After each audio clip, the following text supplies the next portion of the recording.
Hey travelers, Mag and I here on day 270 of our trip around the United States. As you know, yesterday was a pretty rough day here in northwest Kansas. A blizzard blew through the area right along the route that we were taking for the counties and pages for the state.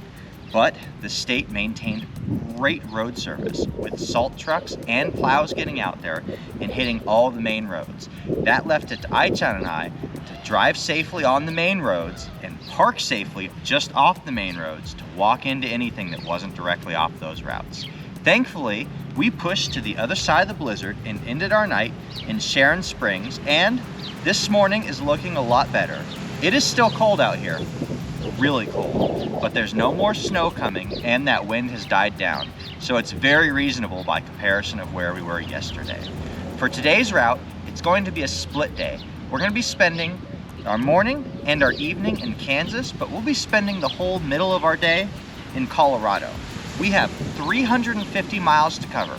Starting from here in Sharon Springs, we'll be heading west directly into Colorado. We've got 3 large pages to cover there as we make our way through Cheyenne Wells all the way down to Rocky Ford. At Rocky Ford, that's our turnaround point to begin turning head east again. We'll bring our day all the way to an end back in Kansas in Scott County, in Scott City, a place that I suspect Skeletor 10 would greatly appreciate. I can't wait to see what today has in store because the weather alone makes it a better day than yesterday. So let's get out there and go find some geocaches between Kansas and Colorado. Come on, let's go. We begin our day on the far western edge of Kansas in Sharon Springs, the county seat of Wallace County with a population of about 750 people. Originally called Eagle Tail Station at its founding in 1868, the city was later renamed to Sharon Springs in 1886 after Sharon Springs, New York. Although it is bitterly cold this morning, Aichan is in need of her morning walk, so we hit the trails in this frozen landscape and take a stroll through Sharon Springs City Park. Located at the back of the trail is the one and only geocache in town, which we were fortunate enough to be able to dig out of the snow. As soon as I stopped to stamp my name on the log, Aichan turned around and immediately started heading back toward the car. After that, she wanted nothing more than to stay warm as we made our way into Colorado. Now we're just here for this one section of pages. After that, we're gonna fully finish Kansas off before we finally circle back around and take on Colorado for real. For today, it's just a taste test. And Colorado has a delicious flavor. I think we're gonna enjoy what's in store ahead.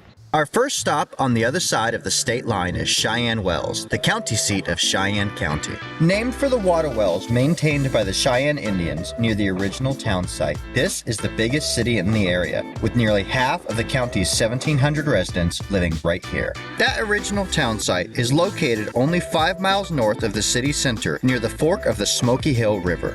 With only a couple of geocaches available in town, both being located within a block of the county courthouse, it was a no-brainer where we were going to go first in the city. We were very happy to discover that each geocache was hidden in front of one of the local museums in town. One at the Telephone Museum, just across the street from the courthouse, and one at the Old Jail Museum, just around the corner. Not too far down the line, we find ourselves pulling into the Kit Carson Historic Depot Museum. While this small town of 255 people may not seem like much now, it was a pretty big deal when the railroad came to town back in March of 1870. At that time, it was the terminus of the Kansas Pacific Railroad, making it an important supply and shipping point into and out of Colorado. The rail depot here, originally opened in 1904, reopened in 1971 as a museum.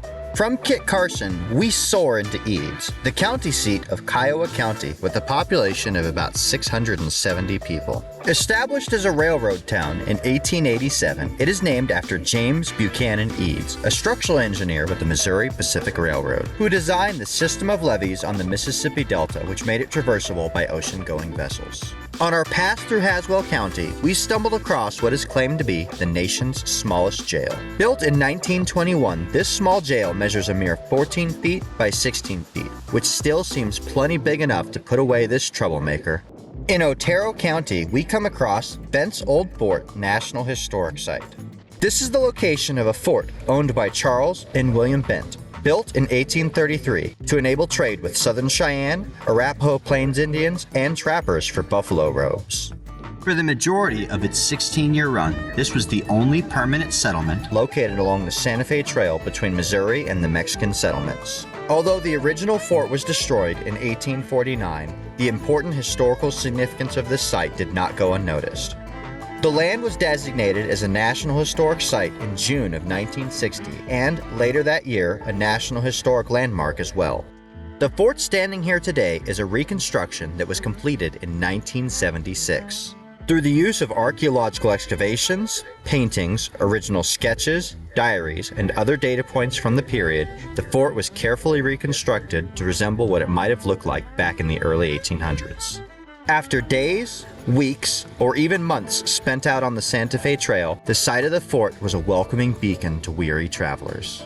U.S. Army personnel, explorers, and other travelers would frequently stop at the fort to replenish supplies, including food and water, and perform much-needed maintenance to their wagons. It served as a critical point of commercial, social, military, and cultural contact between Anglo-Americans, Native Americans, Hispanics, and other groups living on the borders of the United States territory. And in 1846, during the War with Mexico, the fort became an important staging area for Colonel Stephen Watts Kearny's Army of the West. All was well until 1849, when a massive cholera epidemic struck the Cheyenne and other Plains Indians. Faced with a battle he could not win against this disease, William Bent decided to abandon the fort, and it never resumed operations again. When Sharon and I abandoned the fort, though, we got right back to operations, beginning to search out some of the geocaches we need to qualify for the counties and the pages here in Colorado. We encountered quite a few clever geocaches today, hidden a little bit outside the norm, including this little free library, which at first glance appears empty. With a little more investigating, though, we were able to discover a secret compartment located under the main structure that held the geocache we were seeking. Now let's just hope that this little free library gets restocked with enough inventory to match the geocache hiding right underneath. And sometimes, even when your coordinates and geosenses agree on where the hiding place is, it's almost impossible to believe that such a large container could be hiding practically in plain sight.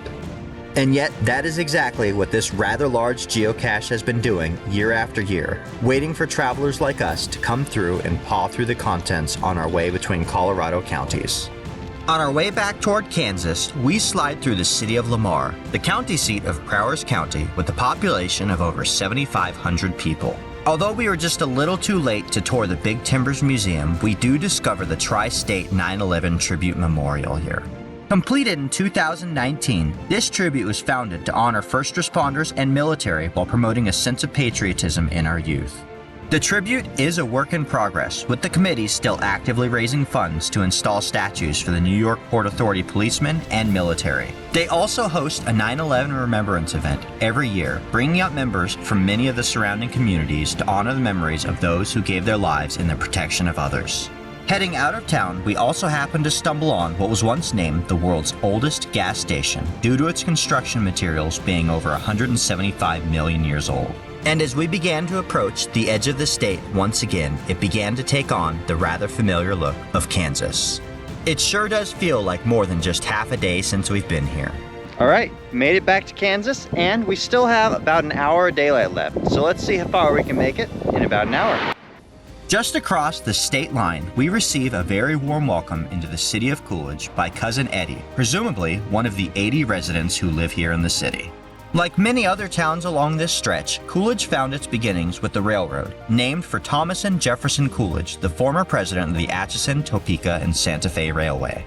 We are in and out of town in a flash, but still spent enough time here to pay our respects at the local Veterans Memorial before heading over to Tribune, the county seat of Greeley County, with a population of about 770 people.